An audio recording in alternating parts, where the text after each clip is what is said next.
Welcome to the Real Estate Raw Show, hosted by Joe Mendoza. Guys, what does that say? Resilient. Absolutely. Well, on today's show, ladies and gentlemen, this story is incredible. So Kevin Bupp, who you're about to listen to, got into real estate, built this massive portfolio. And like in 2008, like everybody else in this world who was playing at a high level, investing in real estate, had to hit the reset button, okay? Just like yours truly. But guess what? He dropped some real major golden nuggets on this show, and he came back like a true champ that he is, has his own podcast, investing in mobile home parks. So sit back, take notes, enjoy, and let's watch the show. Hi guys, Joe Mendoza here in sunny San Diego. Welcome to my show. Thanks so much for subscribing, watching, following, and sharing the great word. Today, ladies and gentlemen, we have this amazing rock star investor. He has his own podcast. He's extremely knowledgeable about big assets. Now, he's invested in other asset class, but today we're going to be talking a lot about mobile home parks and parking lots. Welcome to the show, Kevin Bupp. How are you? Joe, thanks for having me, man. I'm doing awesome, bud. We're living, we're breathing, and so life is good, man. Life is good. Thanks for having me here. Absolutely. Thanks for being here, and we really appreciate you sharing your words of wisdom. So let's go at it. Ready? Let's make it happen. All right, man. So take us way back before real estate. Tell us a little bit about Kevin. Yeah, no, absolutely. I'll try to keep it somewhat short, but I mean, I grew up in a very normal family, blue collar family up in Pennsylvania. And I always like to say that we never had a lot, but we never went without. And so like, it's all relative, right? You don't know what you don't know when you're growing up. And, we went on one family vacation a year, and both my parents, they both had jobs, full-time jobs, and neither one of them went to college. My grandparents didn't go to college. So I didn't grow up in a family that was really pushing for academic greatness, I guess you could say, but it wasn't, to no fault of their own. It's not, generationally how things were done in my family. And so, went to junior high, went to high school. And, there was a point in time when I was probably about 10 or 11 years old that, there's, when you're kids, when you're a kid, you want a lot of like, you want the latest bike, a dirt bike, motor cars, whatever it is, skateboards and things like that. And I realized I had some friends in my neighborhood that their parents probably had a little bit higher paying job than I. And I realized that our Christmases every year, Santa only ever brought a certain amount. And again, not too much, not enough, what have it, depending on how you want to classify that. But I realized that in order for me to be able to get that latest bike or what have you, I probably had to figure out how to make money on my own. And so we always had chores growing up. I mean, we always had an allowance. We had to mow the grass and shovel the snow. And, we had a $5 or $10, I forget if it was every week or every other week allowance. And so, but that wasn't really enough to put a dent in buying a new bike or something along those lines. And so I started going out. My father allowed me at a young age to take the lawnmower and kind of go around the neighborhood. I'd mow grass with my brother, neighboring lawns, and same thing with shoveling snow. And so we kind of learned how to make our own money. But, I wanted to try to take that to the next level. There's only so much you can do when you're like 10, 11, 12 years old. And so at the age of 12 in Pennsylvania, at least, you could get a paper out. You had to be 12 to get a paper out. So I lucked my way into like the neighborhood paper out. The guy was going off to college, so he was giving it up. And that was another way for me to start really earning cash. And it was a fairly substantial amount. I was 12 years old, and it was like $45 a week, which was a decent amount of money way back when. And ultimately that was like my first taste of actually making some real cash that I could like create a savings account, cash I could buy things that I really wanted. And that really, parlayed me into thinking of bigger ideas of how I could spend my free time to make more money. And so my father was always in electronics, had a job in electronics, always, liked to tinker around with things. He taught me at the age of 13 how to hook up car stereos and car amplifiers and things like that. My father was really handy as well. He loved building things. So he taught me how to, he taught me some basic carpenter skills and how to build speaker boxes. And so where that's going is that my brother was 6 years older than I. So my brother was driving, and he had friends that had cars that had stereo systems in them, and everyone wanted like a neat stereo system in their car, a loud stereo system. So I started using my parents' garage to install car stereos and amplifiers, and had this little side hustle going on the weekends. And basically I did anything I could to make extra cash. That's really what it comes down to. Always trying to pave my way to make money so that I could buy the things that I wanted. Back then it was material items. Today it's more of a lifestyle and flexibility than anything else. And moving through high school, I didn't really come from a family that pushed me to do big things academically, and I wasn't really enthralled with school. I didn't love it. I didn't enjoy the process. And so when I graduated high school, I didn't know what I was going to do. I was a little lost.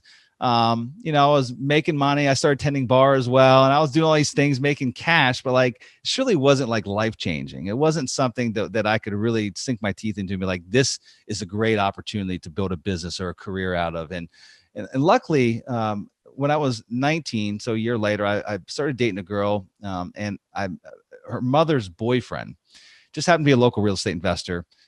He owned a good deal of single family and small multifamily properties in Pennsylvania where I grew up. And he just seemed to live a very different lifestyle than that of my parents, my upbringing. Again, he had a lot of flexibility. I'd see him during the day, the middle of the day, like in between my classes, I would go over her house and he'd be around. I'm like, what are you doing? Shouldn't you be at work? Like, what are you doing out here on a Wednesday afternoon? And he drove very nice cars, dressed really nice. And he was always drinking wine. And I don't know, just a very different lifestyle than what I was used to. And him and I just became friends. And long story short, his name was David. And probably about a couple months into our friendship, he invited me to a real estate seminar. He told me what he did, and I didn't understand it. I just really couldn't comprehend what that meant, owning real estate and renting it and creating cash flow and, building a business out of that.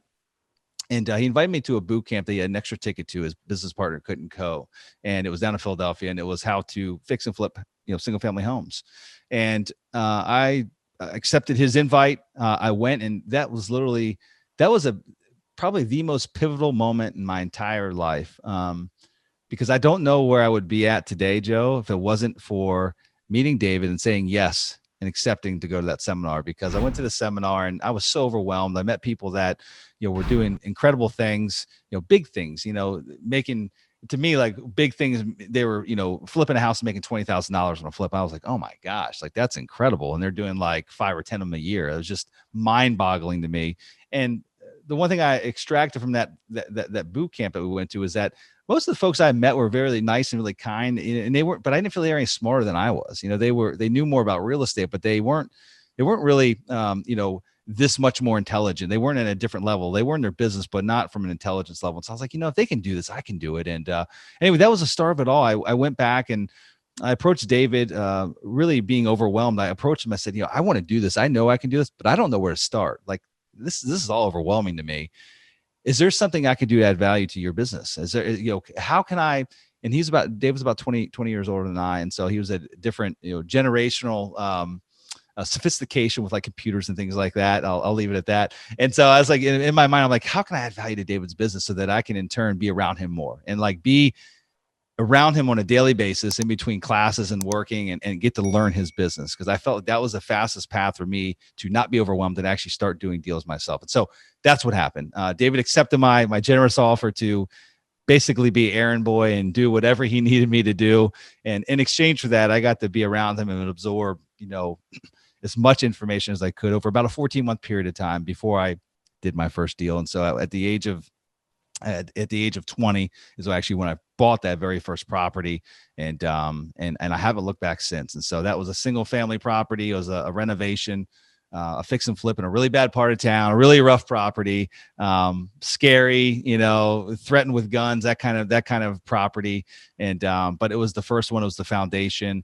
I made money on that property and literally started building some systems around it and growing my real estate portfolio, and have since then expanded into different asset classes, commercial, own quite a large number of multifamily as well. Today, we've got mobile home parks in 10 different states across the country, and have raised, tens of millions of dollars of funds, to purchase assets. And so again, trying to condense it there, but I'll let you talk now since I've rambled on now for the last 10 minutes. No worries. No worries. We wanted to get to know Kevin. So we really appreciate the story, no doubt. It puts everything into perspective. Now, you fast forward really quick, but there was this little bump in the road. There's a big bump. 2008. Yeah. There was a big bump. All right. So let's talk about that big bump in 2008, because you got into fix and flipping, single family. You accumulated this massive portfolio, like many people, including myself. And then we had this big slice of humble pie. All right. So let's kind of like go through that journey there.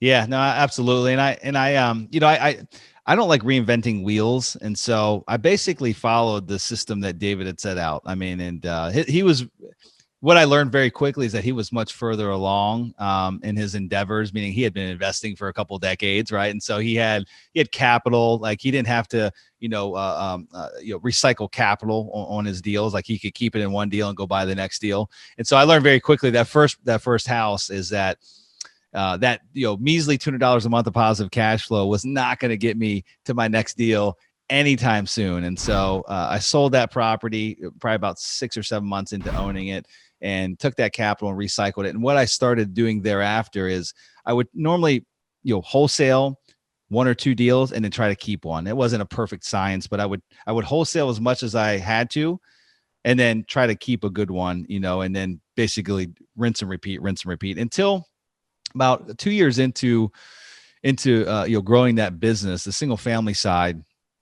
I got the opportunity to meet a lot of private investors and expand my network. And then having the debt vehicle available allowed me to not have to continually use only just my own capital to do deals. And so that's really when my business exploded. When I actually learned about private lending, private investors with their, IRAs and retirement accounts, and actually leveraging that capital to buy more deals and not only having to use my own money. And so that was a pivotal moment in business as well. But, moving on, I got introduced. Well, I built up a substantial portfolio of single family homes, about 120 single family homes, and then started buying multifamily as well. This is like 2003, 2004, 2005, 2006 era. And again, the world was going great, buying a lot of properties, had a big business going, making money. And then, just like in California, where you're at, Joe, in South Florida, Florida was like ground zero, as was Las Vegas, as was Arizona, as was California. And really, late 2007, you kind of started seeing signs that something was going wrong. And 2008, as we know, the financial world kind of imploded, and it sent our business through a tailspin. I mean, when we saw it kind of happening, it started kind of playing out. We started trying to sell assets. We were like discount it to like 90%, discount to 80%, discount. I mean, literally, we couldn't discount fast enough to sell the portfolio off. It wasn't possible. We got caught with our tails between our legs. And ultimately, not only did the values take a deep dive down here, but it was also the rental rates. I mean, I know that everyone says that, rental rates never go down. I mean, well, as we know now, I think that's a falsehood, because look at California where you're at, look at New York. I know that rental rates on Class A apartments in most of those markets due to the pandemic have been crushed. They've been hit by 5, 10, in some instances 15%. So maybe even more than that in some areas. But so down here in Florida, not only did we have a value correction, a significant one, but we also had a rental correction as well, as far as rental rates were concerned. And it got to the point that instead of having positive cash flow in our portfolio, we were basically paying each month to maintain these notes, and it wasn't sustainable. And so we ultimately had to make a strategic decision to either run out of cash in the very near future and everything else, goes back to the bank, or, literally just make the decision that like, we've got to cut the cord. Because ultimately what happened, Joe, is we tried to work with banks. Like every lender we tried to work with, but in the initial stages of this crash, banks didn't know how bad it was going to get either. And so for the first year and a half, they weren't willing to do any workouts, like shorts. They didn't have their loss mitigation departments. Like that didn't even exist. They didn't have short sale departments. They didn't have a system in place to deal with the magnitude of this mess that was, unraveling. And so we didn't have a lot of luxuries of doing short sales. We did some, but like it wasn't really a plan B by any means. And so lost a lot of the portfolio that we had spent many years building up. And it was like you said, a big slice of humble pie. It was incredibly challenging times. Looking back, it got pretty dire. I lost my own house, the foreclosure that I was in. My bank account got garnished, literally. And I know people say like, oh, I had negative money in my bank account. I literally had negative money in my bank account. Judgments out the wazoo, creditors coming after me, what have you. And it was a fairly dire, about 3-year span of time of just damage control and trying to peel back the layers and work my way out of the mess. And it was a pretty comprehensive and deep pile of mess that I found myself in. But inevitably, I started a few other businesses aside from real estate. I really, at that point in my life, I didn't feel like I had control over the financial piece of my life. I mean, because it was completely in disarray. But the one thing that I think really helped me carry through that period was the one thing I could control was me and how I felt. And so I really shifted to a health and fitness focus. I knew that if I felt good every day and had a clear mind, that no matter what challenges came my way, I'd be much better adept to deal with them than if I was overweight, out of shape, not feeling good, not feeling healthy, what have you. And so I really shifted my mindset and went on this very health-driven path. And that really helped me survive those times. In addition to that, I started a few companies that were really related to hobbies that I enjoyed, which was running, health and fitness and running. And so I started a few side businesses that allowed me to at least keep the electric on. I didn't pay my mortgage. I ended up losing my home to foreclosure, but allowed me to pay the electric bill, the water bill, what have you, put gas in the car, and just really survive through those down years. And then, ultimately the fire of real estate never left my belly. I think once you're in this business and you get a taste for it, and you have some successes, it's kind of like golfing. I don't know if you're a golfer or not, but oh yeah, when you're a hacker, but I'm a hacker too. But so it's a perfect story to relate to hackers such as ourselves when it comes to the golf course. Is you go out, you shoot around. When I break 100, I'm incredibly happy because I only golf like twice a year. I don't golf enough, but you get that one shot, that one sweet shot where you just like you hit it perfect. It goes exactly where you want it to go, which doesn't happen often with us hackers. And that's what takes you back the next time, right? Like you could have crappy shots the rest of the day, but that one shot brings you back to spend $80 on greens fees the next time around, right? Just to get that one. And so I feel like, real estate's one of those things as well. Like you had a good shot, you had a success story. That fire never leaves your belly. Like it's always there burning. And so that was with me as well. And so I dove back in 2011 and really, it took about a year to reevaluate what I would have done differently, understand the new landscape that existed, because 2011 real estate world was very different than 2008. Just everything was different. Lending was different. I mean, debt was still very much dried up. I mean, it was few and far between. Lots of distressed real estate still out in the marketplace, and so it's a very different world. But during that time, I got introduced to mobile home parks, and again, it's kind of like when one door closes, another door opens. I mean, just, be aware, be conscious, and be open-minded opportunity. And I was, and ultimately that became my new path in life. So in 2012, I bought my first mobile home park, and here we are 8 years later. And that's for the most part been our core focus. And we've built quite a substantial portfolio across many different states. And I'm loving life. So That's awesome. Yeah. What a great story. Now I'm going to cut in between a little bit to get a little bit more details. Please do. You're a great storyteller. I appreciate that. Now, when you lost those properties, what have you, and you jumped back into the mobile home parks, were you using some of the private lenders you were working with before, or you were kind of too embarrassed to approach them? What was kind of your strategic plan going forward? Yeah. And so I will say that we were able to salvage, like I said, we tried to work with every lender, every bank, what have you. And the good thing with the private lenders, like you have direct contact with them, like it's a real human being on the other side. So we did not have any relationships with private lenders that went sour. I mean, we did our best to make them all whole, or, even deeded properties back to them. And whatever we could, we worked out an arrangement that ultimately everyone agreed with. And so we didn't sour any of those relationships. Regular traditional banks was a different story. It wasn't by choice. It was by necessity. There weren't really many options on the table at that point in time. Again, I think 3 years down the road, you saw a lot more short sales, or maybe even 2 years down the road, you saw a lot more short sales, and banks had their own dedicated loss mitigation departments, and they had systems in place, but it just didn't exist in the initial, call it 12 to 18 months of the crash. And so to answer your question though, so the very first mobile home park that I bought, I did bring one partner in, who's actually a good friend. We talked about the Cleefs beforehand, and it was actually Rod Cleef's brother, who still is a partner of mine today in multiple deals, and actually is director of operations for our company, Sunrise Capital Investors.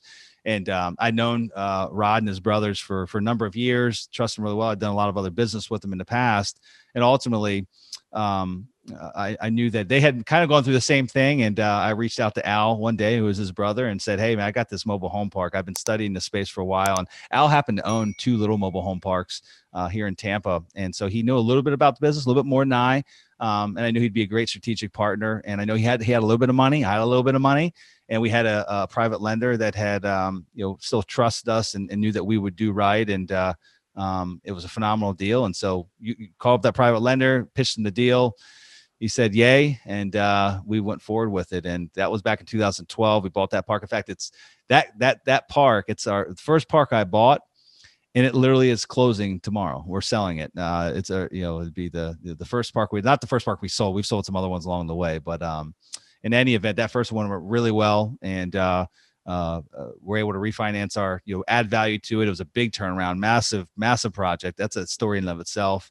And we're able to refinance it within the first 2 years, get all of our initial capital back out, get our private investor paid off, put some better debt in place.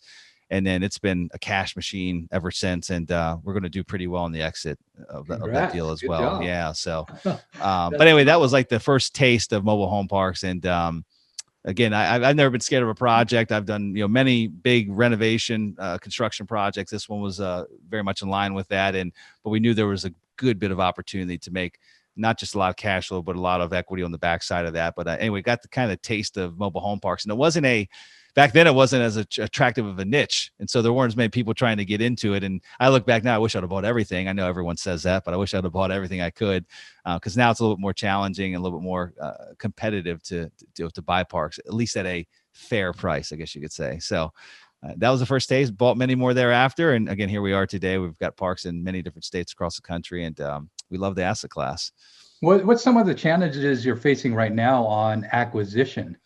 Yeah, well, mobile home parks, it's the one, literally, it is the only asset class that has a diminishing supply. And so there's more mobile home parks that get redeveloped or shut down for one reason or another than that new ones get brought online each year, mostly due to municipal challenges. Mobile home parks have a negative stigma attached with them. There's bad mobile home parks, but there's really good ones as well, just like a bad apartment complexes, and there's really good ones. But for whatever reason, mobile home parks get dropped in this bucket all by themselves of they're all bad and they're all drug, sex, and rock and roll. And so municipalities, it's kind of like the not my backyard, and so trying to get municipal approval to build a new mobile home park is nearly impossible. In addition to that, there's not much of a tax incentive, not nearly as much of a tax incentive for a county to, approve a mobile home park versus that of a apartment complex, mixed use development, what have you. Much higher tax basis on any other type of commercial development. In addition to that, again, it goes back to like affordable housing. Every municipality, every city, every county says, we need affordable housing. We need it. But I don't think they really want it, because the folks that are going to live in that affordable housing community probably won't spend as much as those that live in a brand new A-class apartment complex. They're not going to spend as much. They're not going to have as much discretionary income, right? And so everyone says they want affordable housing, but no one really wants to support the cause. And so there's not a lot of new supply that gets brought on market. And so what that's created is a constraint. I mean, there's a supply-demand imbalance, a very significant one, which it bodes well when you find a great opportunity. It bodes well because, number one, I don't need to worry about competition coming down the pike. If I buy a park here today in a great market, I don't have to worry about developer building a new one, right? There's major insulation there from competition, which you don't necessarily have in pretty much any other asset class. And so, however, on the flip side of that, there's a lot more investors going after this asset class as it's become more well known. And so you've got more demand and competition going after the same bucket of deals. So that creates a challenge. And so, and it's driven cap rates down, it's driven values up, which again, if you own or if you can still find good opportunities, bodes well. But lots of big private equity firms have dove into the space with billions of dollars over the last couple of years. And so it's created competition, but it's a good thing as well, because what that competition has also done is it really has helped open up the eyes to the lending side of things, where when we got into the space 8 years ago, it was incredibly challenging to get on mobile home parks. Like, banks didn't understand the asset class.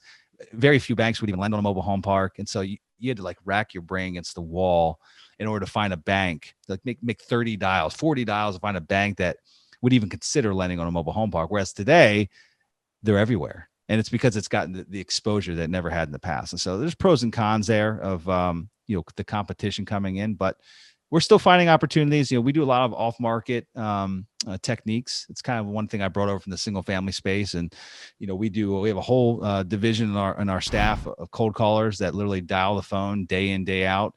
We do a lot of direct mail campaigns. We also work with brokers, but so we kind of hit all the different direct and indirect ways of getting in front of sellers. And so we've still been able to uncover great deals, and I feel like we will be able to for at least the next 5 or 7 years. I think there's a runway. I think there's a limited runway in the space, but I think we'll still be doing quite well here in the next 5 to 7 years. That's great. That's great. Now, are there any special formulas that you're looking at when you're acquiring property? Like, there's another big mobile home park investor out there saying, hey, 10-20, right? They're going to buy at 10 cap, exit at 20. Do you have any kind of special formulas like that in your criteria? Formula doesn't work anymore, by the way. I know what formula you're talking about. That formula is about 15 years old. Okay, let's share with the audience, because the audience probably doesn't even know what that is. Audience is probably like, ooh, I did some research. That sounds good. Yeah. If you could share with the audience more about that. Well, I mean, that formula is called the 10-20 formula. It was, I'm not going to mention names, but I mean, it was developed by a very prominent mobile home park investor. They've been investing in parks for decades. And, back when they wrote that book, I don't know when it was published. I actually have it on my shelf somewhere here, but back when it was published, which was probably the early to mid 2000s, something like that, mobile home parks were still very much under the radar. And to buy a mobile home park at a 10 cap was the norm. And just like today, there's still a lot of mom and pops that own these mobile home parks. They haven't kept up with market rates as far as on the rents. They haven't built back utilities. And so their expenses are higher than what they should be. And so there's a lot of value add component, a lot of upside potential that exists both today and back then. But back then you could buy it at a 10 cap. You could realistically buy it at a 10 cap, a decent park in a quality market, and with a minor value add plan of, again, bringing rents up to market, billing back for water and sewer usage, maybe billing back for trash, improving collections. You could basically get that to a 20 cap on stabilized value. And that was kind of their formula, is a 10-20 formula. That's very challenging today. I could even the most rural markets, you probably still can't buy a 10 cap. If you are buying a 10 cap, it's probably a complete junker in a really scary area that has a declining population and probably no jobs, right? Like, it's just 10 caps in a good market with a solid asset, quality asset. They don't exist anymore. Unfortunately, I wish they did, because we'd be buying them up like gangbusters. That sounds good. So do you have a special formula yourself? Yeah. I mean, we ultimately want to be able to, within a first 2 years of owning an asset, we want to be able to get to a low double-digit cash on cash return, with the ultimate long-term, between like the 5 and 7 year mark of hitting somewhere between a 16 to 18% IRR, for the lifeline or the life term of the investment. So that's kind of today what it looks like. It used to be higher than that. 3 years ago, if you'd asked me that same question, I'd have been able to say that, we're looking for a 20% IRR, and that was very achievable. It just keeps kind of inching its way down. And so, the expectations are a little lower today than what they might have been 3 or 4 years ago.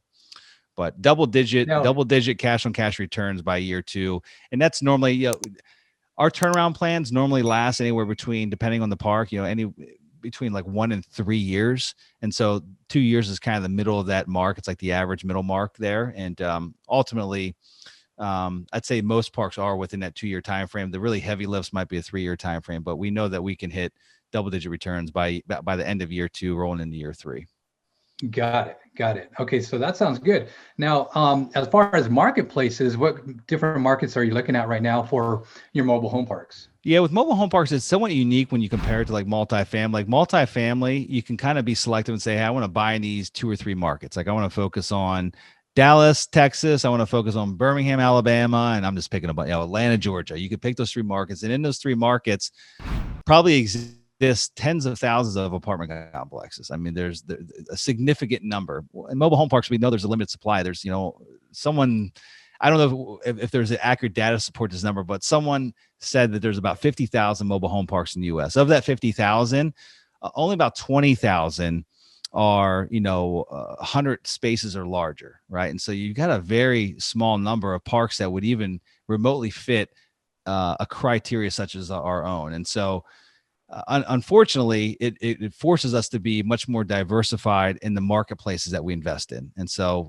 we're spanned across 10 different states right now. So when I say, markets, I really look at it more of a geographic region. So like the Southeast, I love the Southeast probably more than I like any other part of the country right now. And so we've got assets in Georgia, the Carolinas, North Carolina, South Carolina, Alabama. Actually, we just sold our assets there, so we're no longer in Alabama. We've got in Kentucky, and so we've got like the Southeast quadrant. I love everything about that marketplace, and there's select markets within that Southeast quadrant that we like better than others. But just so I'm going to speak in generalities here, we're up in the Northeast as well. We stay away from the New England states. We did have some assets up in New York up until literally this last December, so December of 2020. Some gorgeous assets, but with rent control, just difficulties doing business in such a I don't know how to put it. I'll say liberal state. It's just really challenging. Very, very tenant-friendly state. It's made a lot of challenges there. So we stay out of the New England states. And as far as the Northeast is concerned, Pennsylvania is a solid market. Ohio is a solid market. Virginia, we've owned the Richmond, Virginia area. So I like the Northeast, generally speaking, with the exception of the New England states. And then out in the Midwest, we've got a few select markets that we're in. A lot of people classify like Michigan as a Midwestern market. So we're in Michigan. And then we go out to the Great Plains, out to Kansas, and also Oklahoma. So again, we're kind of spread out a little bit. In mobile home park space, you kind of go where the deals are. The market's got to be solid, but you kind of go where the deals are. And, we're generally looking in the Southeastern, Midwestern, and then select Northeastern markets. So great, I know that's such a vague answer because in a perfect world in the multifamily space, like I love Atlanta. I love everything about that MSA. I love everything about, multiple MSAs in North Carolina, Charlotte, Raleigh, Fayetteville, not so much, but Wilmington, what have you. And so we've got assets in those markets, but we've also got some assets in markets that are more secondary markets. It's hard to just be in the primary markets in the mobile home park space because there's only so many assets, and a lot of the REITs have come in, a lot of the private equity have come in and consolidated a lot of those nicer, higher quality assets in those primary and core markets. Great. Now, is there any reason why you didn't just go back into multifamily? Yeah, that's a great question. That was the plan. That was actually the plan. The plan was in 2011 to really spend, the next 6 to 12 months understanding this new landscape. I spent a lot of time getting to know multifamily operators that had both weathered the storm and then also the new ones that were kind of the up and coming, and just really, again, dissecting the space and understanding it and what the new landscape looked like. And it was really an accident that happened on mobile home parks. I basically was introduced to a guy named Randy. Randy was a mutual friend, and Randy owned mobile home parks. He had been a banker for 30 years. I had not even considered mobile home parks. I'd never, looked at one. I didn't even, consider it as an asset class that we would invest in. And in any event, a good friend of mine introduced me to Randy and just said, hey, you should go meet this guy. He's a really interesting guy. He's a banker for 30 years. He actually owns mobile home parks. He's retired. He's a fun conversation. You should go have lunch with him. And I love meeting new folks. I'm in, true agreement that, your net worth is your network. And so I went and had lunch with Randy with no interest in his business. I mean, obviously I knew we were going to talk about it, but I didn't go there to learn about mobile home parks. But what happened is, during the 2-hour lunch meeting that we had is Randy piqued my interest in so many ways and kind of harped on me a good bit about why mobile home parks are better than a multifamily and why I should really look at that asset class. And anyway, he spoke to all the things I know now today of like, less competition back then, higher yields. And, there was lots of compelling arguments as to why I should at least give it a second look. And so it was enough to where I left that lunch meeting and basically kind of committed to myself internally, literally as I was driving my car, I'm like, I'm going to buy a mobile home park. I kind of want to prove or disprove like all these great things that Randy had to say about it. And so that was in 2011. As you know, as I mentioned, we bought our first park in 2012. And so I wanted to either, again, prove or disprove all these great things that Randy had to say. Well, we know that it turned out to where, he kind of proved what he said was right. And we ultimately bought more than one property and dove deep into the mobile home park space. So that was it. It was an accident, man. It's kind of like, it's one of those things where you need to be self-aware and be conscious, be open-minded, and not really have that one-track mind. And, also I've always felt like I've been somewhat of a contrarian investor. I like doing things that are somewhat against the grain. And mobile home parks seemed like such a great fit, being that it wasn't the hot asset class. It provided great returns. I was always in the affordable housing space. Most of the assets we owned were, B- and C class single family homes or B- and C class apartment complex. I mean, so it's the same demographic, and it just made sense to me. Like it was a perfect fit for the experience and skill set I already had. It just happened to be a different asset class. So, and again, as we know, it turned out quite well, and I love the space. I still love it today.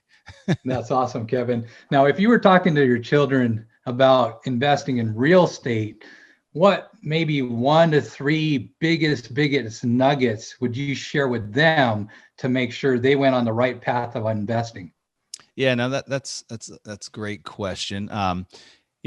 Biggest one is cash flow, invest for cash flow. I mean, as my podcast is called Real Estate Investing for Cash Flow, is truly understand what that means and make sure that, whatever asset you're buying can support itself and put extra money. It can work on its own, and it can provide you with a whatever a decent return is to you, right? Everyone's got a different definition of what a decent return is, but it can help you ultimately accomplish your financial goals, and it can be self-supportive of itself. And so make sure that you're buying for cash flow. Again, nothing wrong with being a speculative investor. I mean, most developers are speculative investors, and a lot of developers are incredibly successful. And I don't like, I think that's a gamble, especially if you're giving advice to kids or someone that's just getting started. I think you need to take a little bit more of a conservative approach. And so, make sure that you're investing for cash flow. The second would be really become an expert in one particular asset class. I mean, you'll figure out which one's best suited for your personality. And that might be hard. You might have to kind of go through a couple of them to learn, the macro and microeconomics of that asset, and, historically what it's done, and what the operation side looks like. Does that fit your personality profile, what have you? But once you've honed in on what you think is the right asset class, dive all in. I mean, like, just separate all the rest of the noise. Forget about what everyone's saying on whatever social media platform is, the popular one at that point in time. Facebook might not be around anymore, but everyone's making money. There's a million different ways to make money in real estate. Just ignore all the noise and focus and become the expert at that one thing, whether it's mobile home parks or multifamily or single family or self-storage, what have you, but just go all in on that asset class. And then third would be really spend a lot of time, getting to know others, that ultimately will become your team that have complementary skill sets. You can't go at this thing alone. I mean, I don't care even if you just want to buy a few properties, like, you can't do everything great. It's just not, understand where you really excel and understand where your weaknesses are, and find others, whether they're employees or just, third-party vendors that you're working with, find others that really help fill those voids and do it well. Like, they're experts at filling those voids. And I mean, really your team is everything in this business. If you truly want to turn it into a business. Now, if you just want to go buy a single family rental every 3 years and have this little portfolio and you retire,